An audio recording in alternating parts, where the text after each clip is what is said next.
Well, good morning, everyone. Namaste. And thanks very much for the invitation. It's a pleasure and an honor to be with you today, this morning, on this Saturday morning. Um, I'm in the past still. It's Friday evening here, but you are on Saturday morning, so you're the future. And the last chapter in the book is the future of psychology. So that means you are the future of psychology. So I wanted to begin by talking about the inspiration behind the book, and then I have some notes, and then I'm more interested in your questions, more interested in the dialogue. So I won't be speaking, lecturing for a long time, more interested in what you want to know and try to address those questions. But I do talk about this in my introduction to a critical introduction to psychology. The idea was when I started teaching Introduction to Psychology at the University of West Georgia, um, the majority of the students are African American, and I'm from Egypt, and basically, Introduction to Psychology is introduction to Western psychology, or we can say introduction to Euro-American psychology, and however, it is taught as introduction to psychology generally, right? And so the difficulty that I noticed over the years, and I've noticed this as well, teaching here in Northern New Mexico College, because I work at an institution that is dedicated to underserved students, mostly Hispanic and Native American. So the college is actually situated in this unique place in the state of New Mexico, surrounded by Pueblo tribes. So these are indigenous tribes, cultures that date uh, centuries before colonization, right? Spanish colonization. So the question that I was interested in, like, do the students see themselves represented in Introduction to Psychology textbooks, right? Especially students who are, in the case of the US, minority students, right? African American, Hispanic, Native American, Asian, students from the global South, or students who are racialized um, in the global North, right? Whether they are indigenous or descendants of enslaved Africans, right?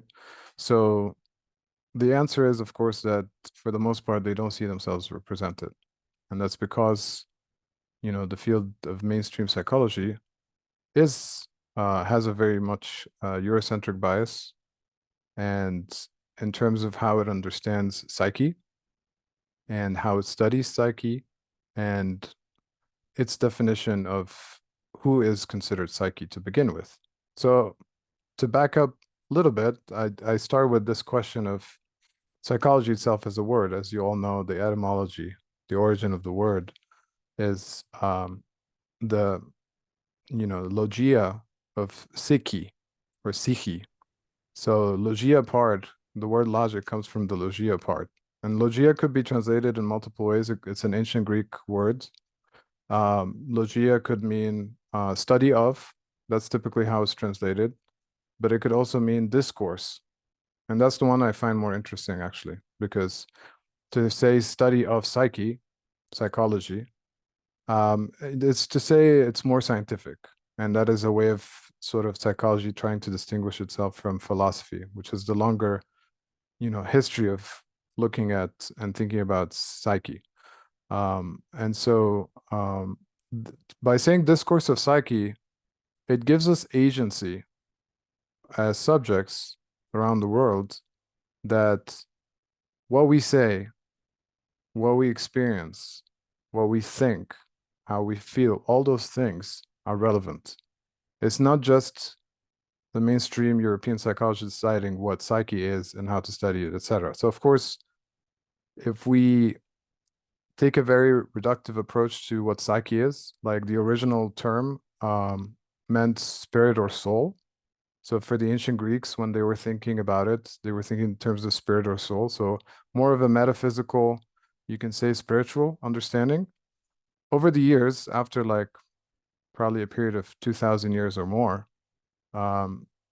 psychology decides in the late 19th century that it's going to be a discipline separate from philosophy, right?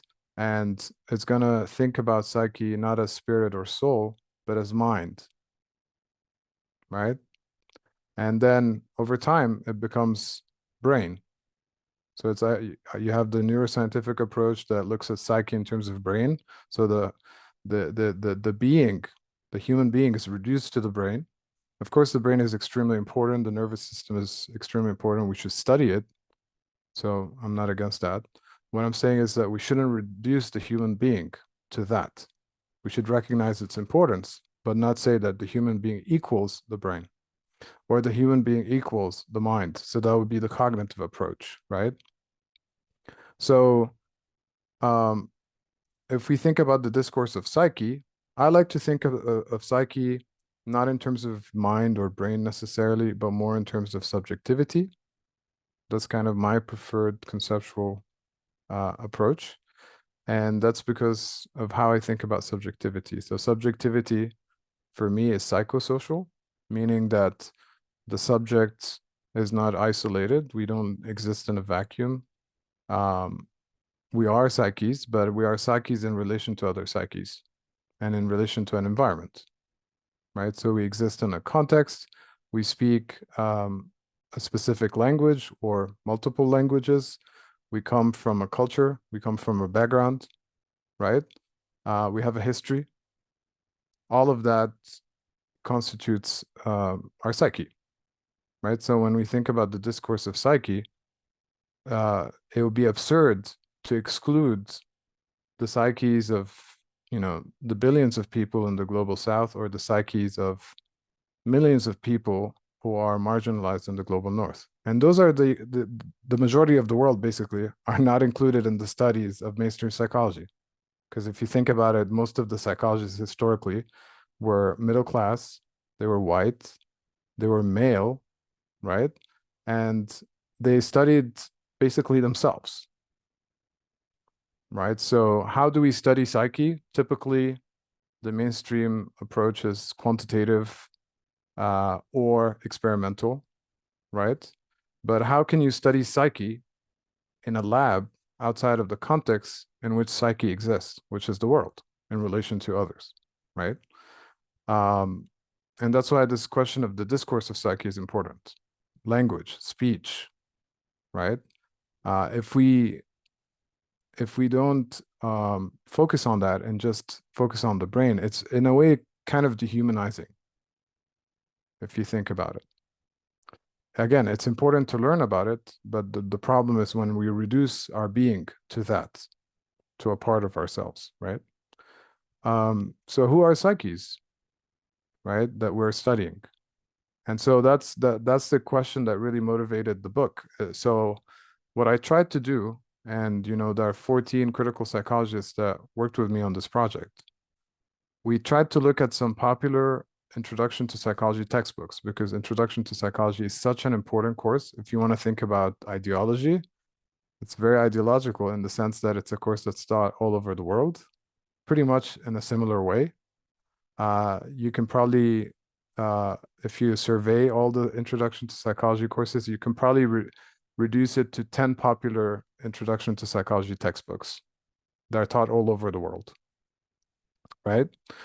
So what I did is I asked critical psychologists to pick a popular textbook. And so these are scholars that have taught introduction to psychology. And so each scholar got to pick the textbook that they're most familiar with. And I asked them to focus on a chapter that they're interested in sort of critiquing to see what is not represented, what is excluded, problematizing. Because at the end of the day, let's say you pick a big topic like intelligence or development, everything that an undergraduate student will learn about that topic will be from that textbook. And they might major in psychology or not, but still, this is such an important introduction to these topics. So that's basically, that was the challenge, that was the project. Each scholar will react to one of those chapters and basically critique that chapter. And so that was the inspiration, and that's why I say it's not an introduction to critical psychology, but really a critical introduction to psychology. Critical in the sense that it's larger. It's thinking of psychology in a more worldly way, not in a limited ethnocentric way, right? Thinking about science in a larger sense, that it's not reducible to the methods of the physical sciences or what we call the scientific method. Again, I'm not against it, but there are other ways of studying psyche. So there's not one way, right? There are multiple ways. So that's kind of briefly I didn't want to talk more than that. I'm happy to hear your questions. I'm more interested in hearing your questions than answering your questions.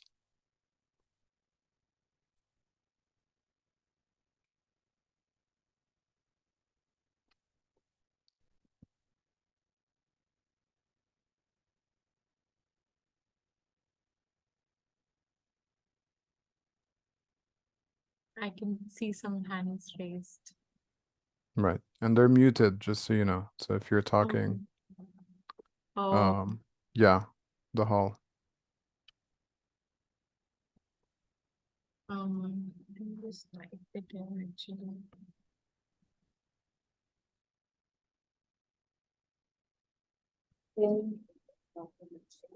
Thank you, Professor Beshara. So now we'll open the floor for questions. Let's start with Paki. Am I audible? I think it goes. Okay, I think I am. So basically, my question is that we see psychology as a culmination of various disciplines. We see it as a science, we see it as a social science. And in that, we perform various experiments to kind of arrive to this objectivity in terms of studying psychological phenomena.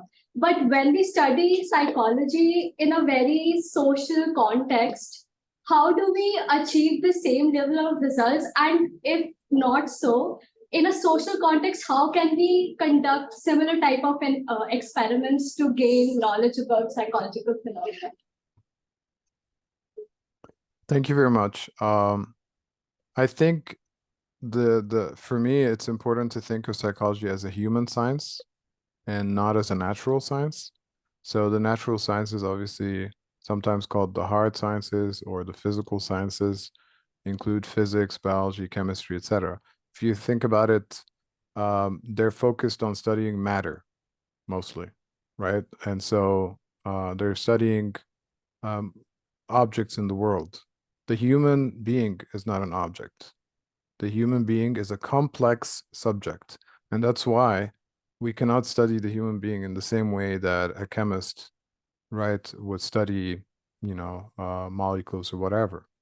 So the human being has to be, now there's not one way to study the human. I'm never gonna advocate for that, but I prefer ways that acknowledge the complexity of the human subject. And so one, I don't think we should isolate the human in a laboratory. We should study the human, if not in a natural environment necessarily, but at least in a way that acknowledges that the humanity of the subject, and also considers the discourse that I talked about. So psychology, remember I talked about the discourse of psyche, and that's why I think language and speech have to be an important part. Like usually scholars that take a natural scientific attitude will think that language is not important, or that there's somehow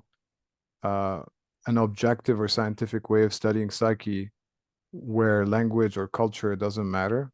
But at the end of the day, every psychologist comes from a culture, has to speak a specific language. So I don't see how you can escape from that, right? You're always thinking through language, you're thinking through a culture, because language and culture go together, right? You can't separate the two.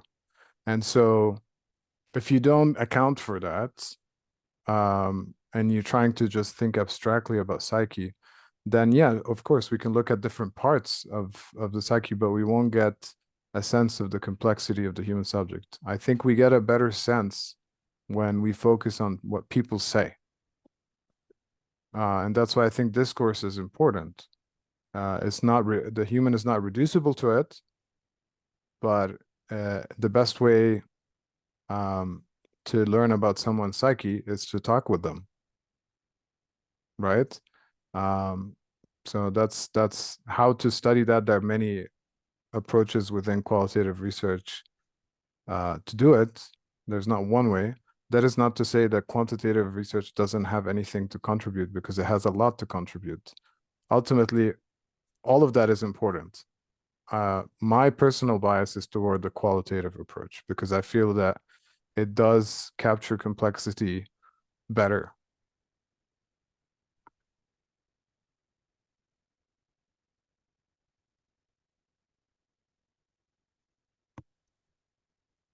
Nandish will speak. Thanks for being here, Professor. My question is, you talked about how like Euro-American psychology is taught first and everything else is second. So that reminds me of like the political concept of like the center and the periphery of the way of looking at things, like the colonial model.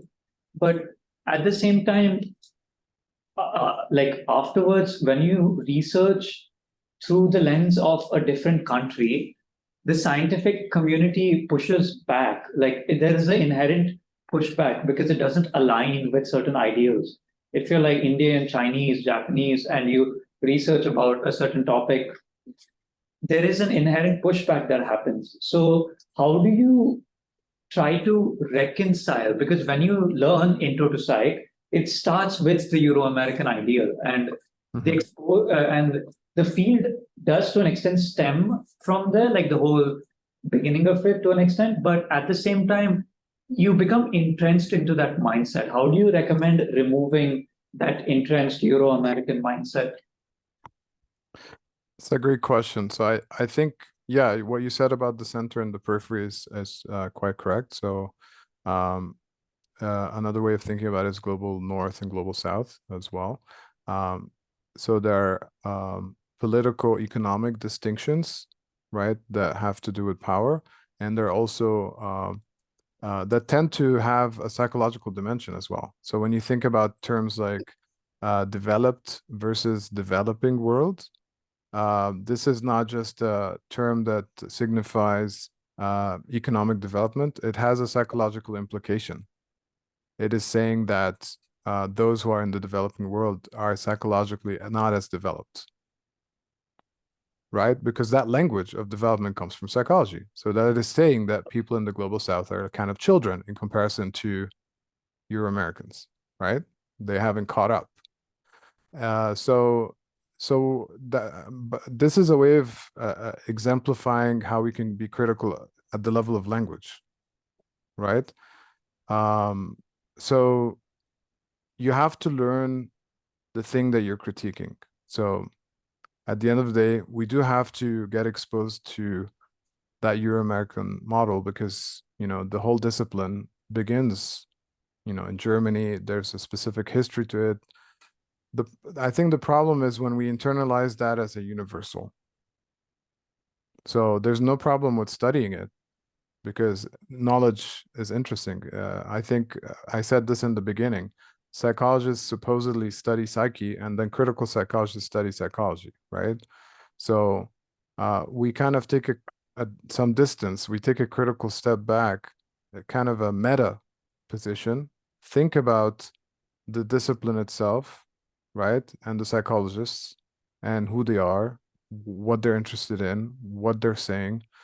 And so that means we're interested. It's just that we're not taking what they're saying as objective or universal necessarily. Sometimes there are studies that are great and produce knowledge that's useful, but many times, and then again, you see this in intro to psychology textbooks, there are studies that are quite unethical.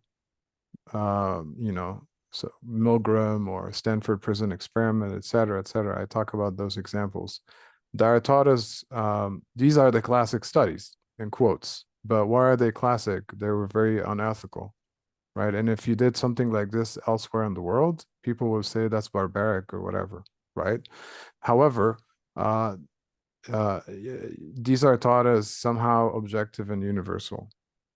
So my suggestion would be to study them, right? To understand, to learn more. I think the difficulty for people like us, people from the global south, is that we have to do double the work. We have to study Euro-American psychology. We have to also learn about ourselves and the cultures we come from, and also be critical of that and be in dialogue in between the two. So we're doing extra work.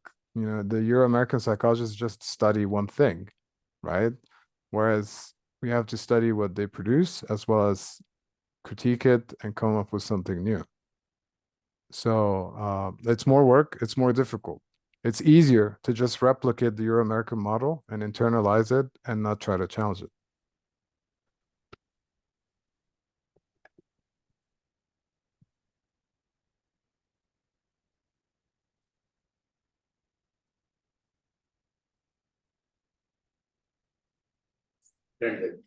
Um, yes. So, Professor, thank you so much for your talk. It was very insightful, especially well, as you just stated, I think the line, um, well, psychologists study the psyche and critical psychologists then study psychology. I think that in itself was such a massive nugget of knowledge and wisdom. Coming to my question, within, I think the introduction to the book that you've written, which is yet again quite enlightening. There is a mention of this one term, and it came up in quite a few of our classes. And I was just thinking about that, and still am formulating my question as I speak. The term is physics envy, and that's basically, I think you explain it as psychology's insecure attempt to basically legitimize itself as a science. And that's where we see this particular point in psychology's history, where it really deviates from philosophy, which up to that particular point in time was the main means by which we actually gained any sort of insight about our own psyche. And we also see this movement from, of course, psyche to mind. And now with the emergence of the sciences and the power that it holds in the modern world, that of course has been moved a step further. And now we talk about this sort of mind and brain well, it's not necessarily a dichotomy, but really in the modern world, we view the brain as more the seat of thoughts, etc. And various scientists, especially those who are given to, say, schools of physicalism, hold the brain in higher regard than the mind, because it's easier to then use this sort of physical entity and state that we are just a product of this material.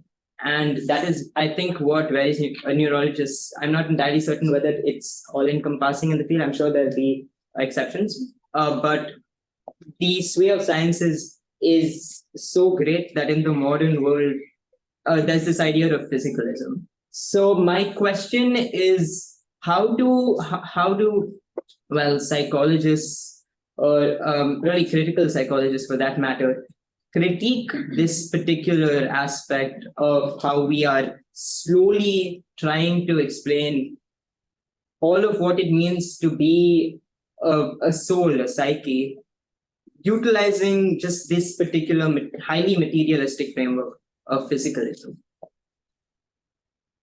Thank you very much for your question. Great question. So it seems like there are a couple of parts to it. The physics envy part, that comes from psychoanalysis. And the idea, as you said, there's this insecurity which will never be resolved, as that psychology will never be physics, or will never be regarded like a field like physics, because again, as I mentioned earlier, physics in a way is simpler. It's called the hard sciences, but it's easier because when you're studying, for the most part, matter that doesn't have reflexivity, that doesn't have consciousness, that doesn't change the way we do, that's not complex the way we are, that's actually easier to study and more stable and more predictable. And that's easier to isolate in many ways. Now, of course, we know from quantum theory, etc., that it's not as easy as even many physicists think, right? Because You have things like the experimenter effect and the measurement problem and all kinds of problems in physics that show uncertainty, right? But putting that aside, so this idea of psychology trying to imitate the scientific method of the natural sciences is very much flawed in that sense. It will never achieve it because of the nature of the subject matter, the psyche, right? And the complexity of that psyche, which basically, if you think about it, think about models of causality. The idea of isolating the subject or the psyche in a lab is to try to think about causality in a unidirectional way, right? Say that A is causing B and somehow isolate it from all the variables that exist in the world. But you can't really do that. Even if you isolate a human being, there's so many variables within the human that you can't isolate. So that's why they, even with brain imaging and all of that, what that tells us is like when things about functions of parts of the brain. So this part is related to memory, this part is related to anger, but it doesn't tell us anything about causality necessarily. It doesn't explain. And that's usually, I think, there's usually this confusion with how the results and the findings are presented, right? To say that there's somehow a connection or a correlation, right, doesn't mean that there's a causality here. And human causality is extremely hard because it's overdetermined, meaning that there are multiple things working at the same time, hence this idea of complexity, or think about a network, right? So there is the brain, there's the nervous system, and that's already a complex system on its own, but it's interacting with so many other systems within the body, right? And then the body's interacting with other bodies, with the environment, and all of that is, all of these are factors and variables when it comes to human subjectivity and psyche, right? So I don't understand how you can just think about the brain. It is obviously an important seat in terms of processing things, but still we still have the hard problem of consciousness. We still can't explain what gives rise to consciousness. There is no physical explanation for that. There's so many theories about it, right?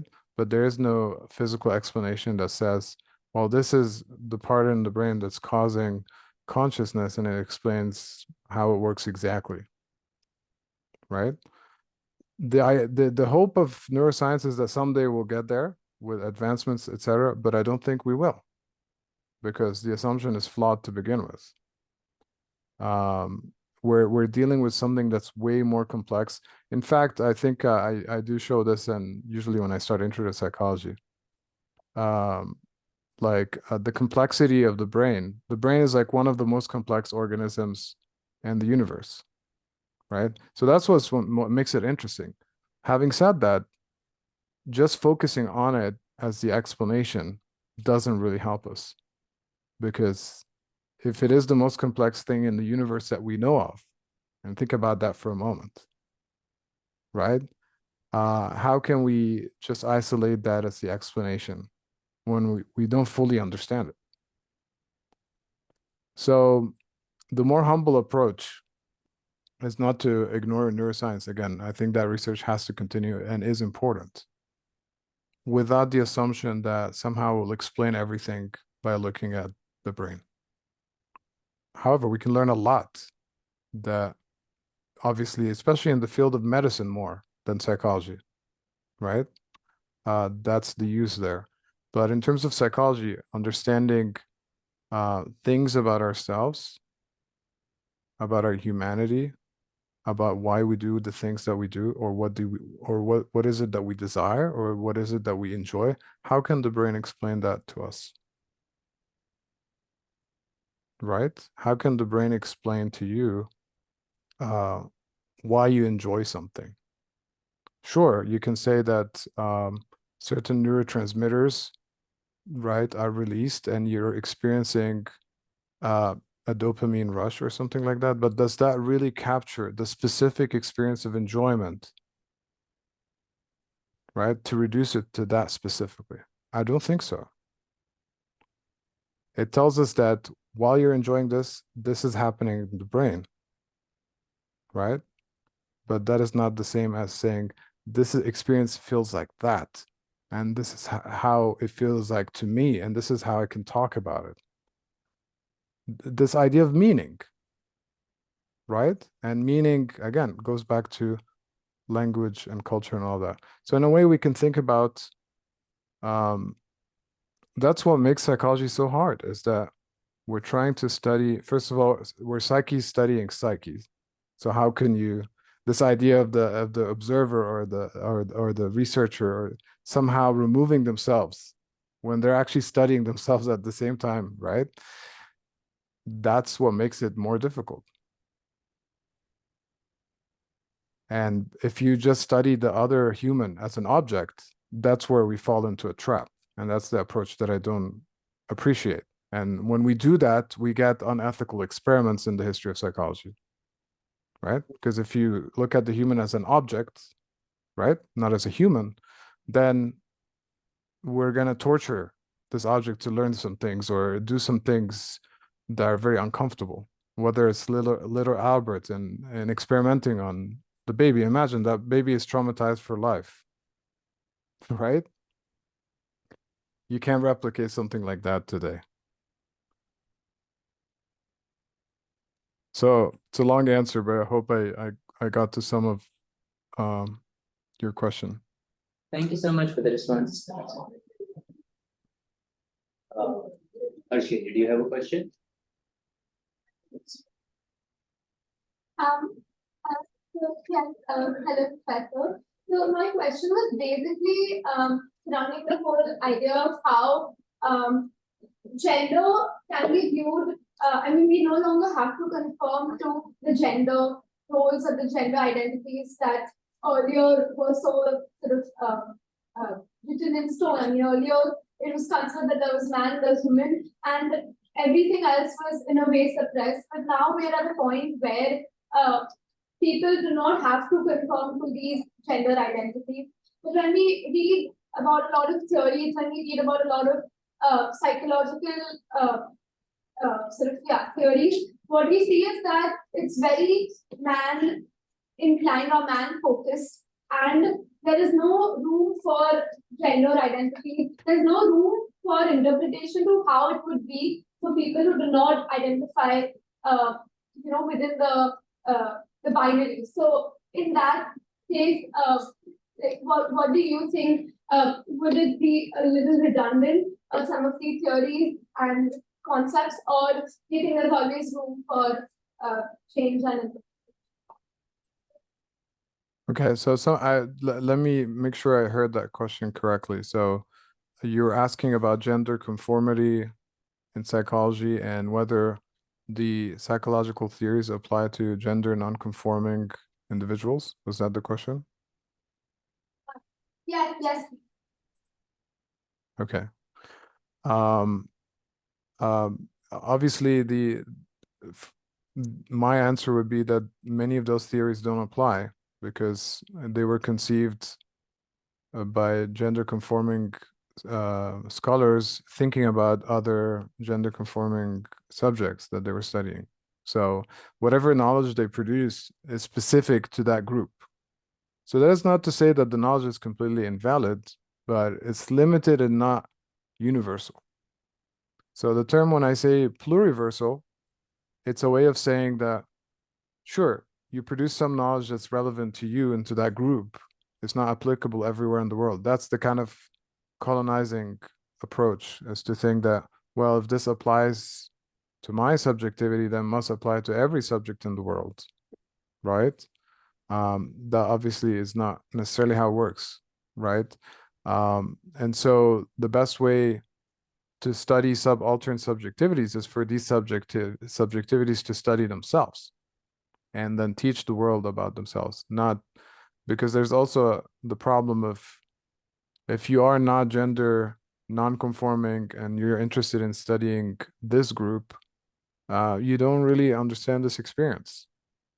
So it's good to study things that you have some familiarity with. Not necessarily that it's exactly your identity, but as something that you can relate to some extent experientially, right? And that's usually the kind of knowledge that's very interesting and very critical. Does that make sense? Yes, yes.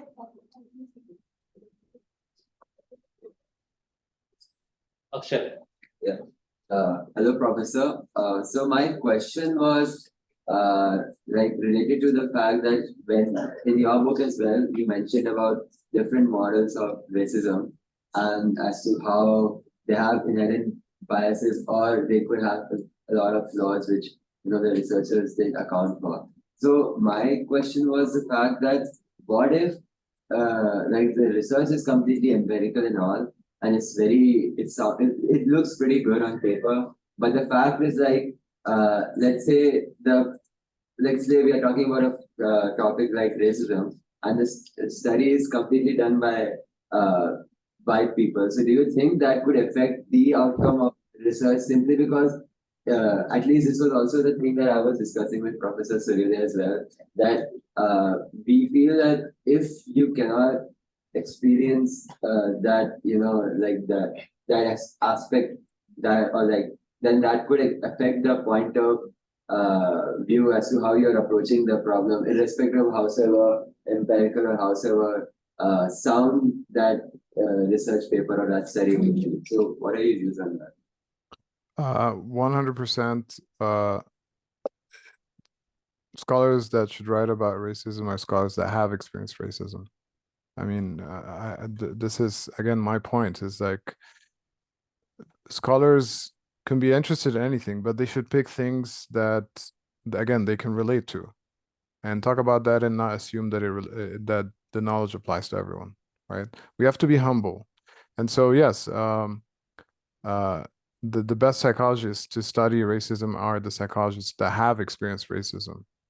And so what they would be curious about is, well, they know about their experience with racism, but now the question is, how did others experience racism? And then thinking about, well, what are the commonalities and differences? Now that would be the interesting approach, right?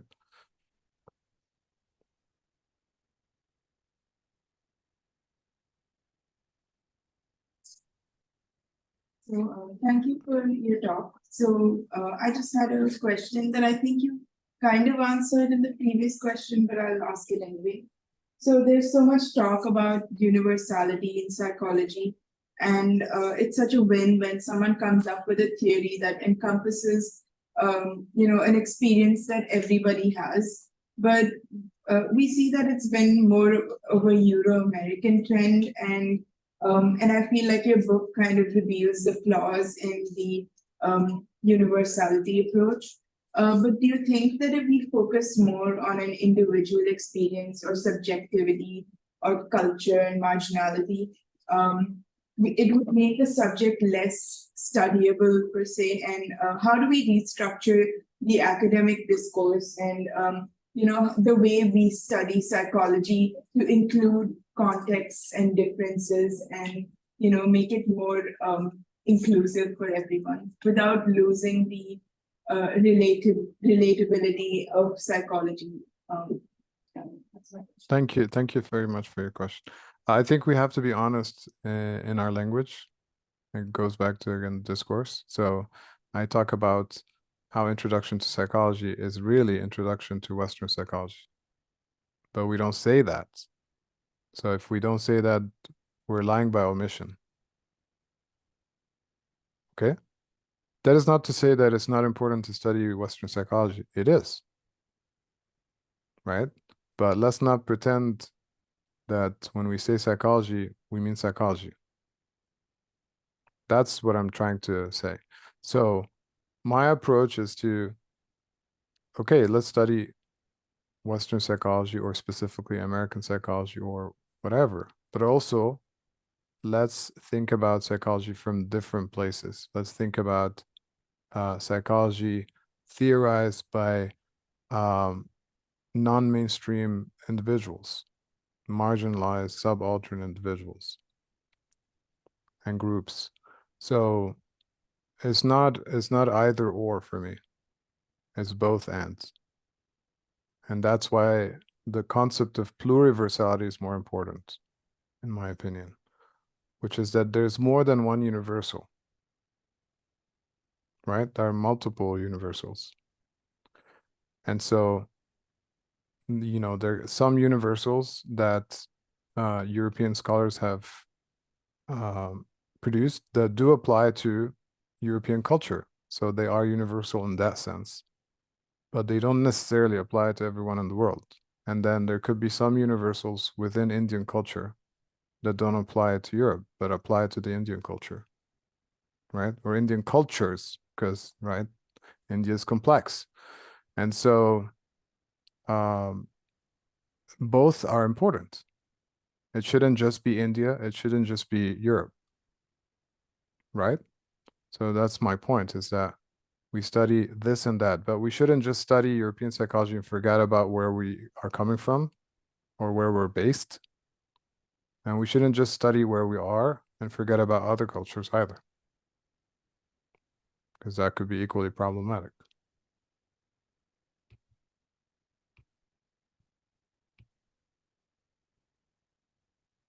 I see a hand raised from Shreya. Shreya, would you like to go ahead? Yeah. Can you hear me? Yes. Yes. Yeah, so I was just thinking about sort of the language that you're using to talk about these terms, and it's quite different from the language you would usually see in the subjects.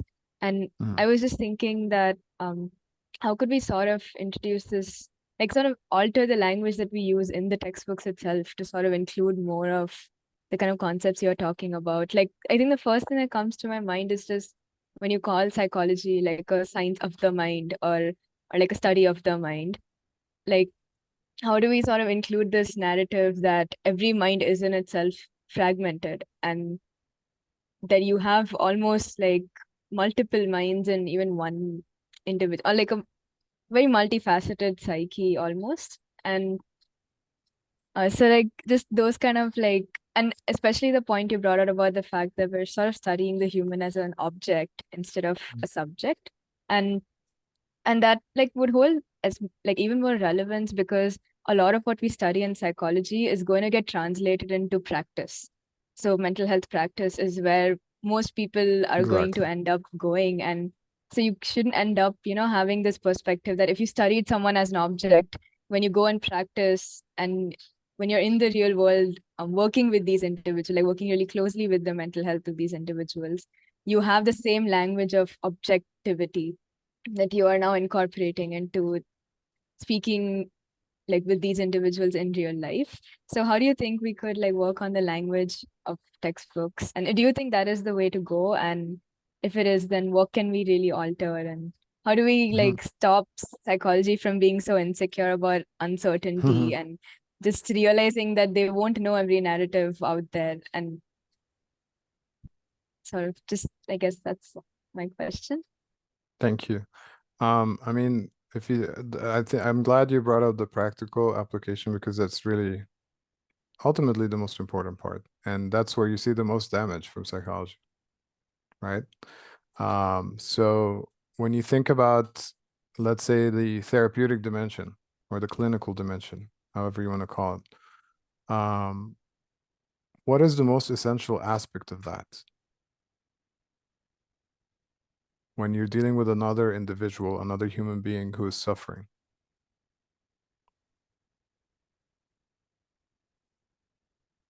Listening, right?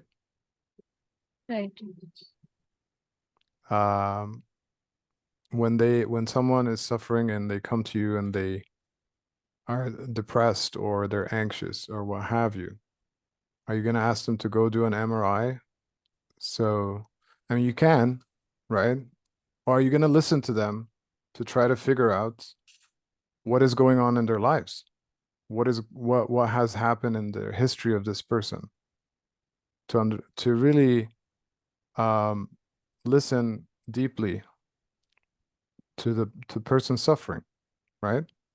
And if you think you know everything about this person just based on how what you learn from psychology, then you won't be able to listen as much.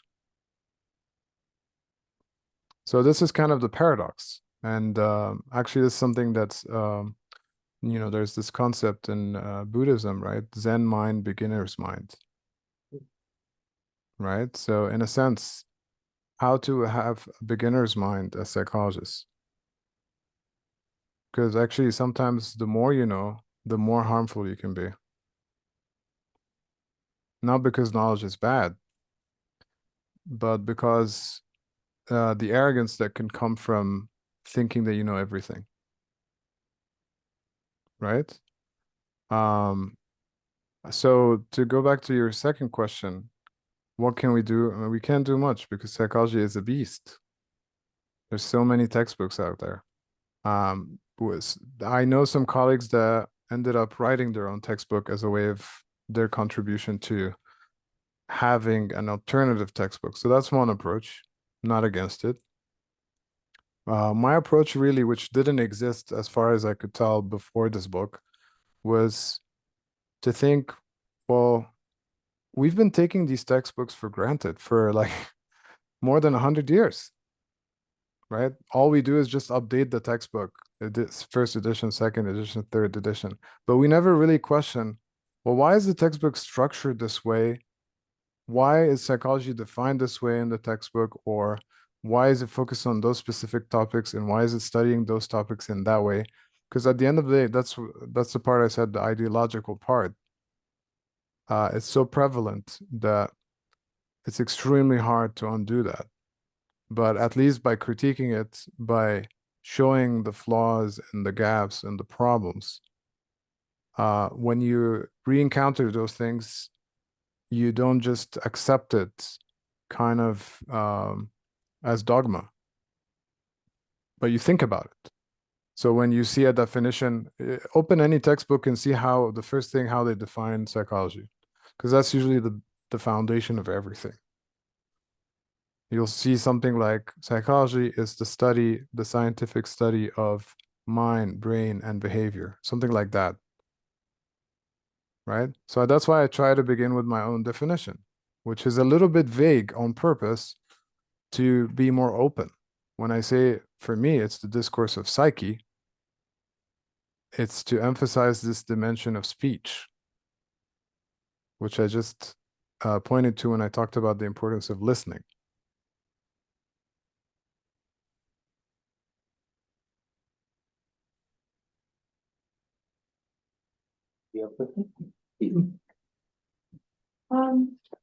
I had a question about how seeing any type of practical psychology as that's different from, the APA diagnostic framework or diagnostic frameworks that have existed, well, Eurocentric diagnostic frameworks, they're often really disregarded. They're not like if therapy isn't pharmacology, it's not legit.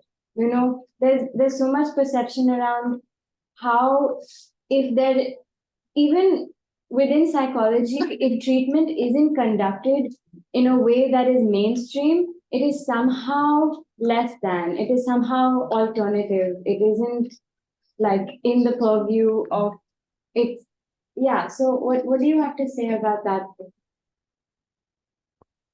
Well, I have to be honest about my own bias, which is, I'm a psychoanalyst, and it's interesting because I also critique psychoanalysis, right? But the thing about it, I was actually mentioning to my colleagues here earlier, I'm editing right now, co-editing a special issue in a journal on psychoanalysis and colonialism, right? That still doesn't stop me from practicing psychoanalysis. It just makes me think about it more deeply, right? Because there is a need for being there with others who are suffering. There is that human need. And that's because the reason for that need is that most people don't listen.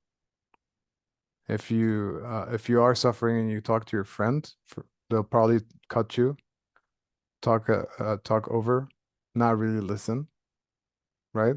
Because that's what we all do. That's just what we do. We're all in our own little worlds, and it's hard to really be present there for someone in this way, to be that empathic. And That's why it requires kind of a profession. So there's that need, and that need is real, right?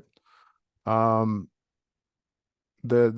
second part of your question is really kind of like the importance of theory to the practice, because like the two have to kind of go together, and the word praxis in a way captures how the two come together, theory and practice. And you definitely need theory. I mean, you can't just practice without theory. But I think the challenge, and I've written about this elsewhere, is the sort of gap between listening to someone ethically and knowing about something, right? You do have to know some things in order to practice some kind of therapeutic modality, right? And at the same time, you have to forget that knowledge in order to really practice well. So that goes back to that paradox I mentioned earlier, Zen mind, beginner's mind. So you have to study a lot, and then when you're actually practicing, you have to kind of try to forget it and in a way internalize it.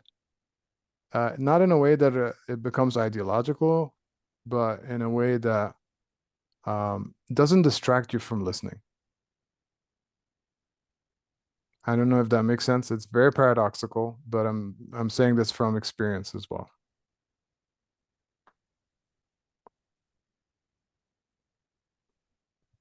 Nancy, you have a question. Yeah. Professor, so you talked about quantification, and I wanted to pose a similar question which points towards the direction. So psychology, like, has been moving away from philosophy for a while now, but it, like you said, it's not a hard science, right? It's malleable. There's something more philosophical about it, something intangible. But at the same time, what governments or institutions or even people, because of the modern day like mindset demands, is something of like, where is the data? Where is the scientific like mode of thinking? Because the moment you veer into like philosophy or any theorization to that length, it immediately sort of becomes delegitimized due to lack of scientificness, even though we all know that psychology isn't a hard science. So how do you combat that, like that push, that pull of science, but the roots of philosophy? That's a very good question. So I would say that psychology is not a hard science. It's a very hard science. Okay. So, and that's my point. It's that it's harder than physics, right? It's easier to quantify. It's easier to correlate, right? It's much harder to explain because, again, the problem of causality, right?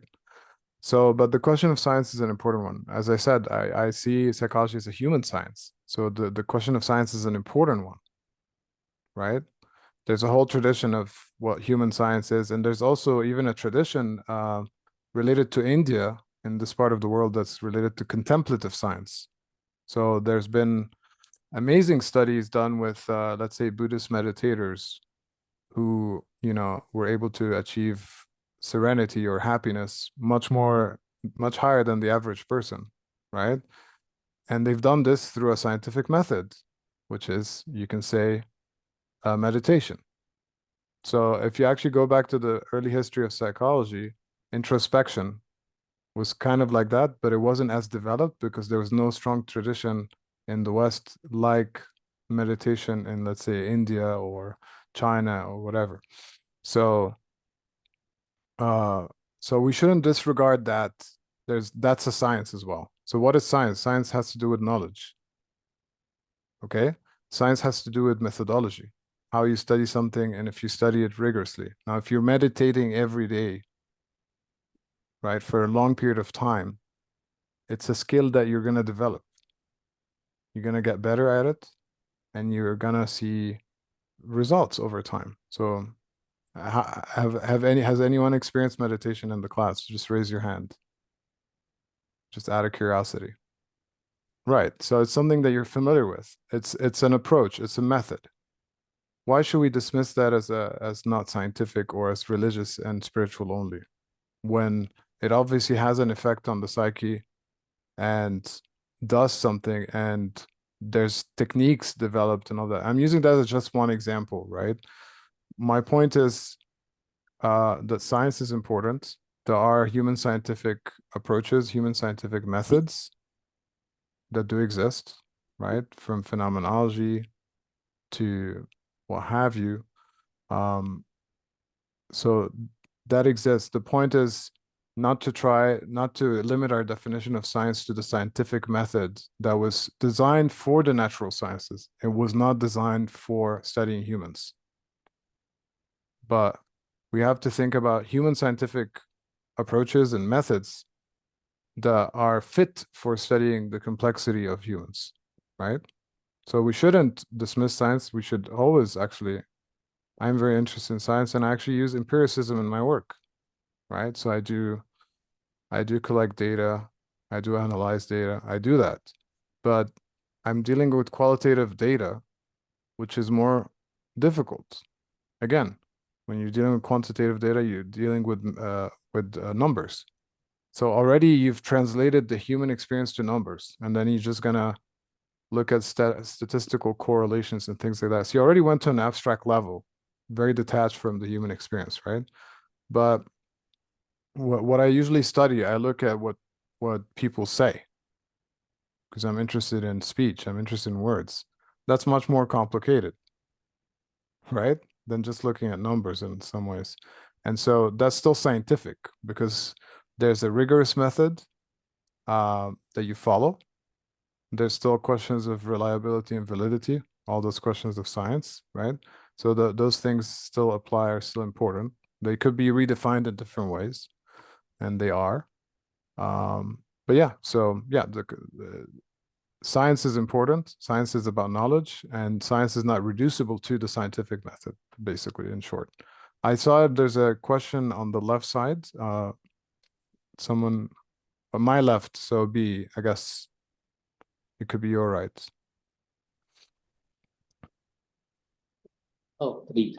Yes, Professor. Firstly, thank you for your talk. I had a question about culture. You just spoke about culture a few minutes back. So, there are many psychologists from other cultures who try to they have converted psychological tests, and then they have made it for their own culture. So I just want to know that according to you, what are the implications of that? Of psychological tests that were developed in Europe and then applied elsewhere? Yes. I mean, it's the psychologists, let's say the Indian psychologist who's using them would have to justify why they're applicable for Indian subjects, so that the burden of the proof is on the Indian psychologist that's using them. But that's something that has to be kind of explained and worked through. Again, as I said, psychoanalysis is something that I work with. It's something that was developed in Europe, but I work with it critically, in the sense that I try to critique it in an effort. I like to say this phrase, like, I critique it from a place of love. It's a kind of a strange phrase. So that means that there's something about it that I find attractive, that's interesting. There are many things that I find problematic, right? So the point of the critique is to say, well, all of those things are problematic over here, but okay, there's some things here that are interesting that we shouldn't dismiss. I think the problem would be to completely reject something because it has issues. I don't think that's the interesting approach. So those psychological tests could have something interesting to show, as long as you're able to also show their flaws at the same time as you're using them, right? Because every test is going to be somehow flawed.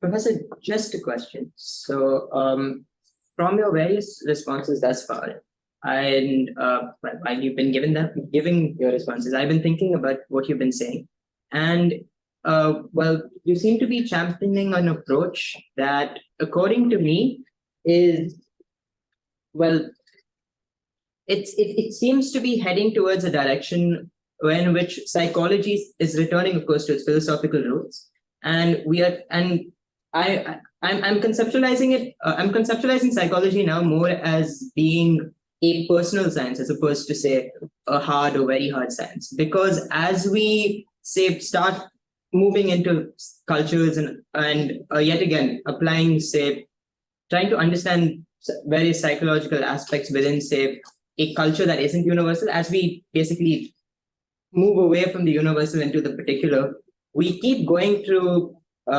subsequent layers of complexity. As we move away from the universal, it keeps getting more and more complex as we approach the individual, so the individual subject. And would you say that psychology, ideally we should all be psychologists, and then the fodder for our psychological thought or to develop an understanding of the psyche should be limited to the individual? So the individual ideally should be the one who studies their own psyche. I mean, and would you say that ideally that's how psychology as a discipline should function?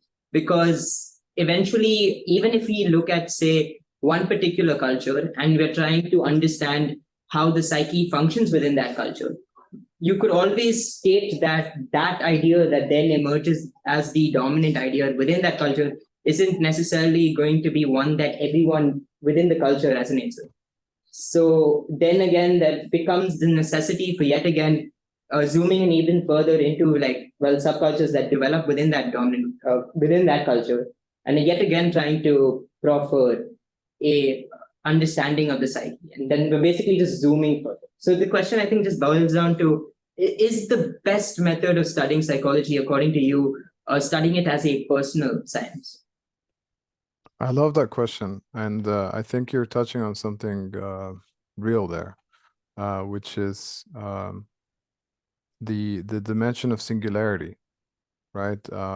So if you take Sigmund Freud as an example, his most famous book is The Interpretation of Dreams, and in that book, many of the dreams that he's analyzing are his own dreams, right?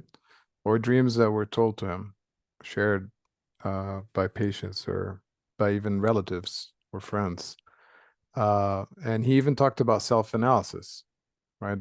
That's part of psychoanalysis. So, I mean, to become a psychoanalyst, you have to be analyzed. You have to analyze yourself, and then you analyze others. So all of those steps are important, right? It's not, you can just do self-analysis. I think that would be a problem, because then you're isolated, right? You do need the relational part. But I think the self-analysis is extremely important, and it's something that psychologists should write about, and it's something that they don't write about. So this is addressed usually in the literature in multiple ways as reflexivity or positionality, or.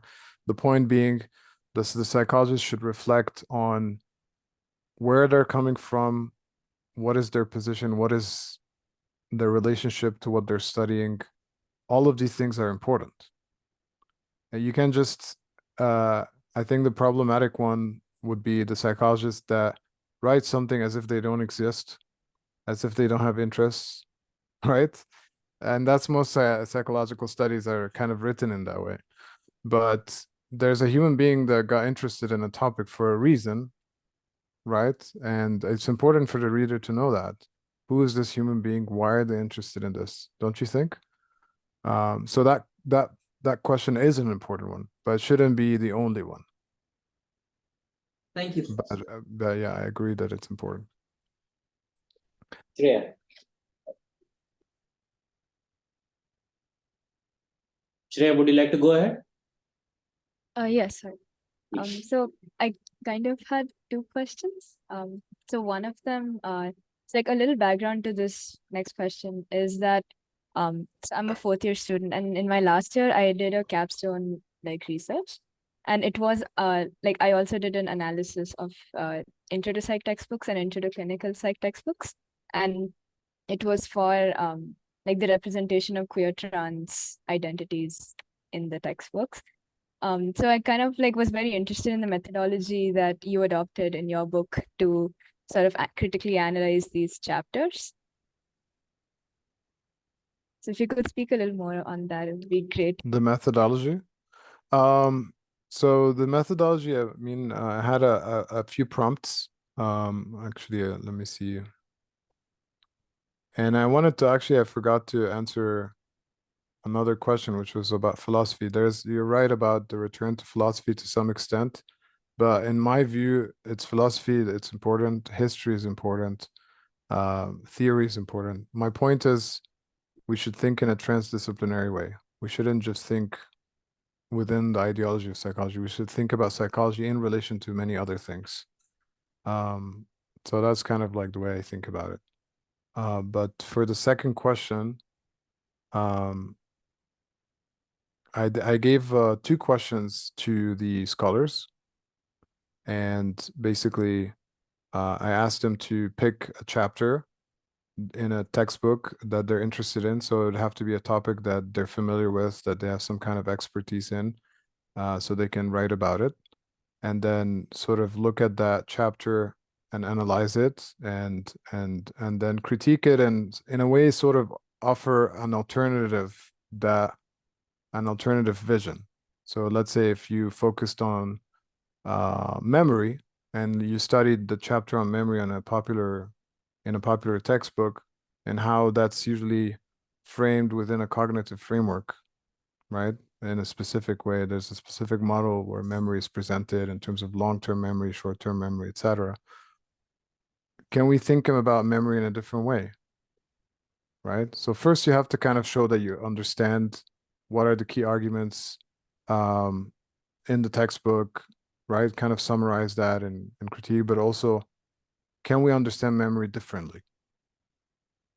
And that's, every chapter kind of does that, right? So can we think about memory as embodied, or memory as relational, or memory as related to a place, right? So that's kind of the methodology, really. It was kind of 2 parts, because it's not enough to critique. You have to kind of also imagine, if there's a problem with a model, well, what is the alternative model, right? Right, yeah, that sounds great. If no one else has a question, I did have another one also. There was one more question. Alright, I'll just go later. It's okay. Yes, please. Thank you. What do you think may be different with regards to the psyche of individuals from different ethnicities and cultures? I didn't hear that well. Can someone repeat it? What do you think may be different with regards to individuals' psyche when you consider their ethnicities and culture? So different understandings of psyche based on ethnicity or culture? Is that the question? Yeah, like how would their psyche be different if they are from a different ethnicity? Because you had talked about how psychology is primarily based on the Western front. So Yes. what do you expect to find with different ethnicities that might be underrepresented? So yes, very good question. Again, I go back to the point about discourse, right? Because ultimately I'm listening to, so one of my preferred methods for collecting data is interviews, right? So basically I'm in dialogue with a participant, a research co-participant, right? And I ask questions and I listen to them. And so language already is kind of my entryway into the psyche of that individual, or right? And so language, as I mentioned, is connected to culture. So the fact that we're speaking in English, even though I'm Egyptian and you're Indian, that says something interesting. Probably says something about colonial history, etc. Egypt was also colonized by the United Kingdom, like India. So we share that history, right? So that's an interesting connection. So the point being, our subjectivity is informed by the stories that we carry about who we are and how we grow up and where we come from and all that. And that's very important for understanding psyche, of course. But it shouldn't be something that's you know, I think the trap would be the sort of scientific racism of saying, well, here's Indian psyche, right? And this is what it is, and this is how we're going to define it, this is how we're going to explain it. That would be, I think, a problem. But what would be more interesting, again, is this idea of being humble. If you're studying something, and you're going to interview a number of individuals, whatever results you have, those results apply to that group. How generalizable it is, it's a big question mark. But we shouldn't like jump quickly from our results to like this applies to everyone, right? Not even at the cultural level. Like we should still be a little bit hesitant when we do that, right? Because there's so much variety within one culture, right? I mean, India is a good example of that. How many languages are in India and how many subcultures and ethnicities, et cetera, et cetera, et cetera. I have a follow-up question. So do you really think that it's sustainable to study psychology in this manner? Because cultures evolve and change over time. Yeah, I mean, absolutely. Cultures are not static. So whatever knowledge we're producing it about the moment, we're producing it about the individuals, the specific individuals we're studying, right? Whether that knowledge will be applicable in the future or not, that's something to be determined by future scholars. Thank you.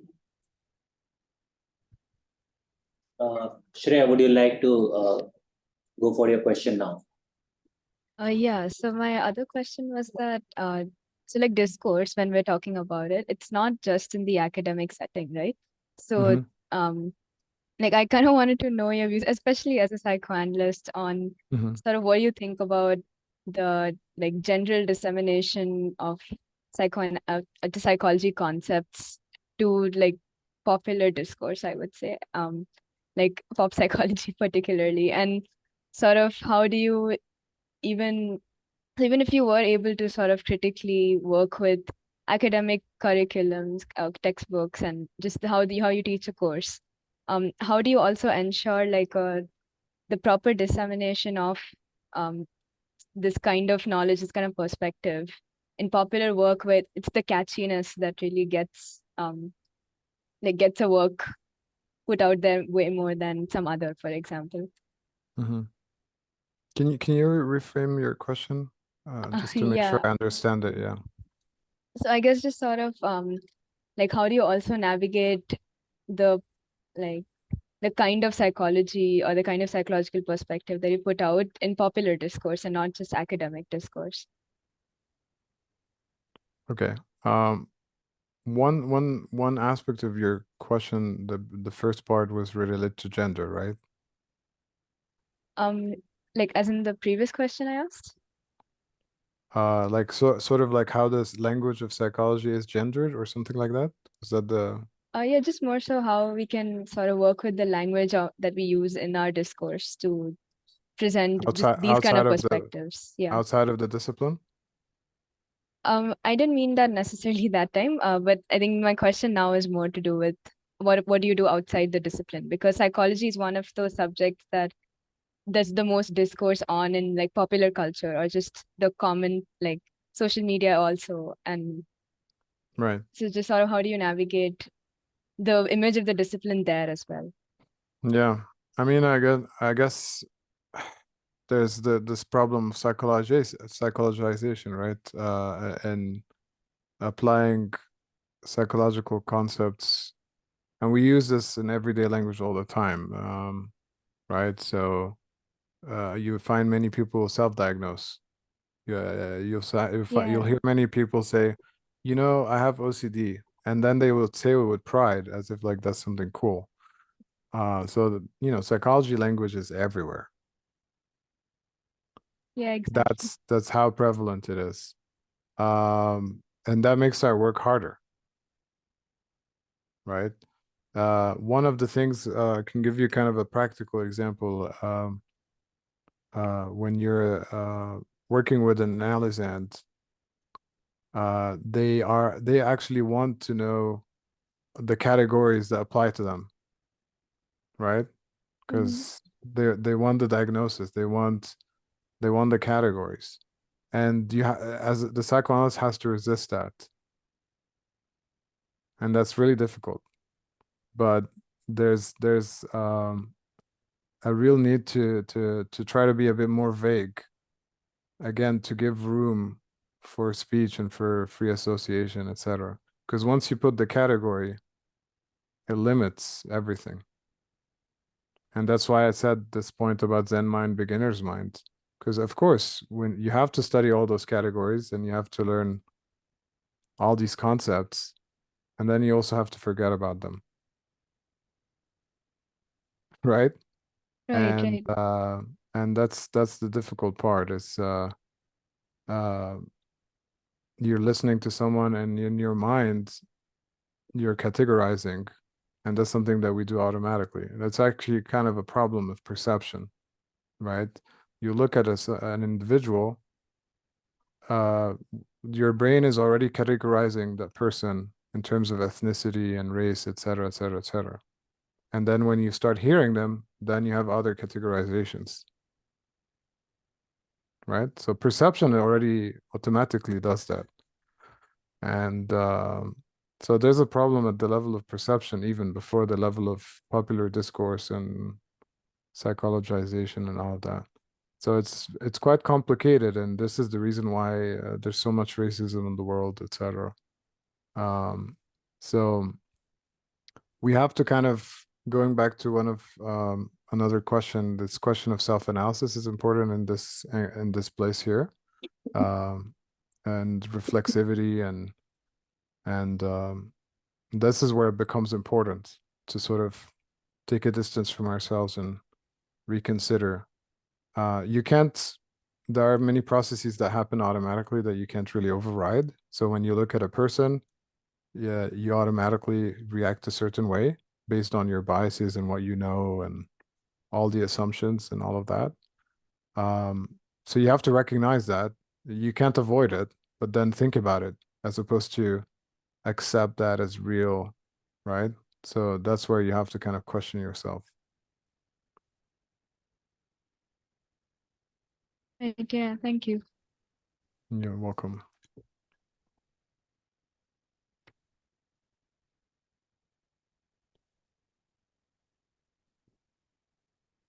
Okay, if there are no other questions at the moment, then I'll take advantage of this opportunity and would ask you a question myself. And it's more of I think, something that has been going on in, I think, in India, and I'm sure in other places as well. So when we talk about decoloniality as a movement, and we try to move away from this Eurocentric, this Euro-American understanding of what psychology is, and piggybacking on that, there is, of course, a movement in India that we need to indigenize the knowledge of psychology. Some indigenous knowledge that looks at the ancient sacred texts as well as the philosophical texts that are still rooted in certain certain histories of certain religions, which generally again takes the form of certain majoritarian predispositions. So how do we tackle something like that, that not only we have to deal with decolonizing psychology from the West, at the same time we have to be, I think, prepared for a certain kind of decolonization that does not come from those spaces, but something that is rooted in our own history and politics in the more indigenous way? Yeah, that's a great question. I think there are a couple of interpretations of decoloniality that are important to distinguish because there's one that I subscribe to that's different from another one. So there's a version of decoloniality that goes something like this, where basically there's a rejection of modernity, and modernity is identified with Europe. So sometimes it's called Euro-modernity. That's rejected and to be replaced by a non-European model of any kind. So there's that version, which is not the version that I subscribe to. So the version that I subscribe to, which is more informed by the work of Argentinian philosopher Enrique Dussel, and I think I addressed it a little bit in the book, this idea of transmodernity, that's a concept that he came up with. So in other words, I'm not anti-modern, I'm not against modernity. And when decolonial scholars talk about modernity coloniality, sort of modernity / coloniality, that is to say, they're not saying modernity on its own. They're saying the problem of when coloniality is sort of the unconscious of modernity, or when coloniality is the logic of modernity. So the delinking move or the decolonial move is to separate modernity from coloniality, to reject coloniality, but to embrace modernity. So in other words, and modernity is not exclusively European. So there's European modernity, but there are also non-European modernities. So to summarize, Dussel defines transmodernity as the best of modernity and its alterity. Best here is a qualifying term that has to be decided collectively. What is best? It's not something that's easily answered, but one way of thinking about it is in terms of historical reason, which is the reason toward liberation. Ultimately, what are the things that are related to knowledge, culture, etc., that will help us as a society, as a group, in our entirety, with all of our differences, to move toward human collective liberation, where there's more justice in society, more egalitarian society, etc., etc., etc., right? So that's sort of the direction. So in other words, it's not either or. As I said, it's like both and the both and is also being critical of European modernity, meaning rejecting the colonial aspect of it, right? And trying to separate modernity from coloniality, but then also from our part, the non-European part, doesn't mean that everything that is produced is good. We have to still select so what are the things that are still applicable today that can help us move forward toward liberation, and what are the things that are legacy of the past that we can consider problematic today. So we have to be selective, right? And we have to be critical in both ways. But both are important. So the indigenous approaches are important in combination with the things that are also liberatory from the European model. Thank you.